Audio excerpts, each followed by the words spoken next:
Ito po yung makipag-ugnayan kay Director Donato Sermeno III, Regional Director ng OCD Negros Island Region, kaugnay ng Bulkang Kanlaon. Director Sermeno, magandang umaga po. Hello, Director. Hello, Sir Melog. Magandang umaga po sa inyo Opo. at sa mga nanonood at nakikinig sa inyong programa. Opo. Magandang umaga din po. Ay, paki-describe nyo nga po muna sa amin. Ano po ang nangyayari po dyan sa ating Bulkang Kanlaon dyan sa inyo, sa Negros Island, Director? Sir Melo, bandang alas 4:39 kahapon, nagkaroon po tayo ng isang moderate explosive eruption. No? Ito po ay tumagal ng mga 2 minuto.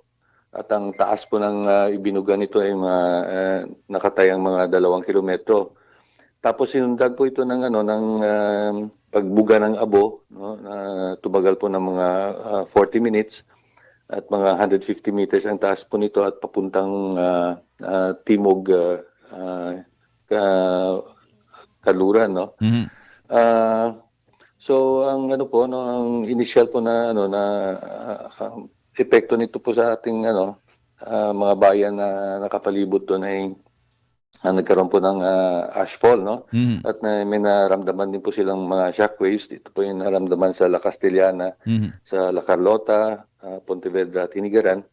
Ganun din po yung amoy ng ng asupre or sulfur Opo. na naranasan din po nila sa mga ilang bayan diyan sa palibot, no, Mhm. ng bulkan. So ang nakipag-ugnayan po tayo sa PHIVOLCS agad-agad at ang una pong abiso nila ay obserbahan po muna kasi baka maaring itaas sa alert level 3 uli, pero nung tumigil na yung pagbuga at yung pagputok ay Opo. nag-ano po sila ng advice ay for further observation, no? So Aha. nanatili po tayo sa alert level 2 kung saan ng 4-kilometer permanent danger zone po ay bawal Pumasok. puntahan at Aha. nailikas na rin po yung mga residente diyan mula pa nung nakaraang taon po. Mhm. Mhm. Teka, Director, ano na po Yes, sir. ano na po kinikilos ng bulkan po ngayon mula pa kahapon? May bago ho ba? So far wala naman po, no, at tumahimik naman po sa ngayon yung Mhm. ang aktibidad ng bulkan, at pero patuloy po ang ang pagbantay namin yung mga nakapalibot na mga bayan at syudad diyan ay naka-alerto na rin po, no. So kung sakaling magtaas uli ng alert level sa alert level 3 ay nakahanda na po silang ilikas. Mhm. Ang ating response cluster na vice chair yung na pinamumunuan ng DSWD ay may sapat na po mga food and non-food items na naka-imbak at Opo. preposition dun sa mga strategic locations na just in case na kailangan lumikas ay meron po sapat tayong ipamimigay ng mga supplies po. Opo. Kahapon, Director, ang na-monitor namin, mga initially mahigit sa 30 pamilya yun doon sa La Carlota. Na dagdagan pa ho ba yung mga inilikas po natin kahapon? Sa ngayon po, ang natanggap lang po natin na ulat yung from Bago City, no, may mga 25 families po silang inilikas for preemptive na Opo. evacuation. Sa ngayon po wala pa po kaming natatanggap dito sa sa opisina na na dagdag na lumikas. Mhm.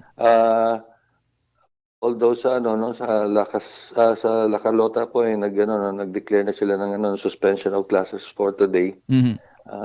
Para po para maiwasan yung mga yung epekto ng Opo. ashfall tsaka yung asupre, amoy ng asupre po. Opo, opo. Okay. Klase, paano po yung mga pasok po sa mga tanggapan po ng gobyerno at pati yung mga negosyo po dyan, Director? Sa ngayon po wala pa namang wala pa namang reports na yung mapasok sa sa mga tanggapan ng gobyerno na sinuspende, no. So yun pa lang po ang natanggap natin na na that from La Carlota. Mhm.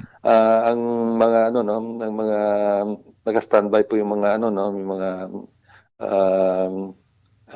agencies natin, yung Bureau of Fire Protection, just in case na nagsimula ng pag-clearing, no, ng flush out ng abo sa mga lansangan, Opo. ay sisimulan po nila ngayong umaga po. Opo. Pero hindi pa ho nakiklear yung mga nadadaanan po ba yung mga kalsada po natin? Kasi sinasabi nyo nga po, siyempre, mapupuno ng ano yan, abo.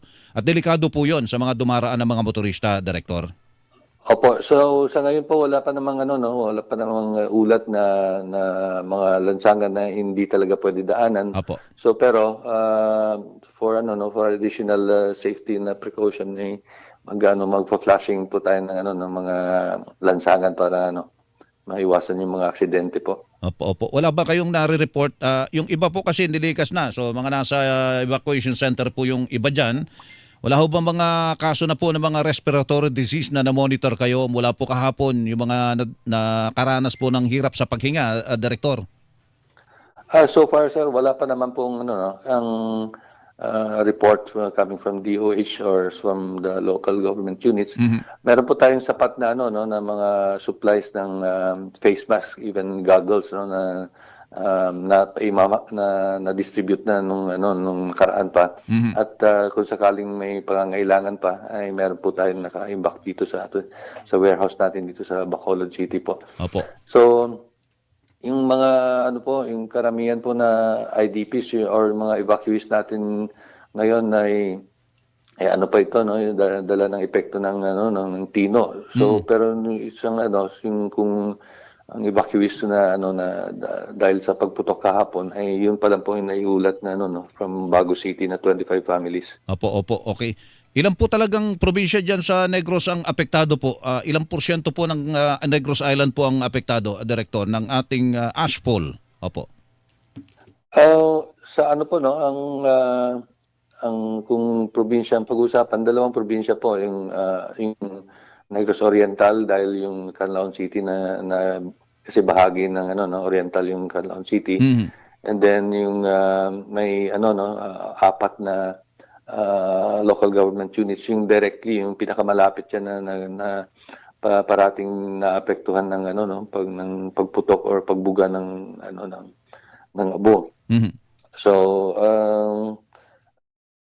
ito po yung mga Bago City, yan yung La Carlota, La Castellana, yan yung mga palaging Pontevedra, yung Moises Padilla, yan po yung palaging Apektado. binabagsakan ng abo po. Opo, opo.